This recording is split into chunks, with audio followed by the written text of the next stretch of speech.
एक दिन एक बहुत बड़ा डायनासोर अचानक गांव में घुस आया। उसके कदमों की गर्ज से बच्चे चीखने लगे और वो अपने बड़े बड़े पांव से गांव के घरों को तोड़ता चला गया।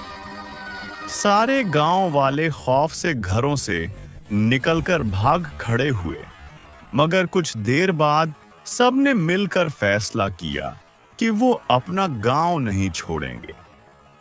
सब लोग भाले, नेज़े और पुरानी बंदूकें ले आए और दरख्तों पर चढ़कर डायनासोर पर हमला करने लगे। किसी ने उसे गोली मारी, किसी ने नेज़ा फेंका और सबके मिलाकर वार करने से वो खतरनाक जानवर आखिरकार मर गया। डायनासोर के मरने के बाद गांव वाले दोबारा वापस आए, अपना टूटा हुआ गांव बसाया और नए घरों के साथ फिर से अपनी जिंदगी शुरू कर दी।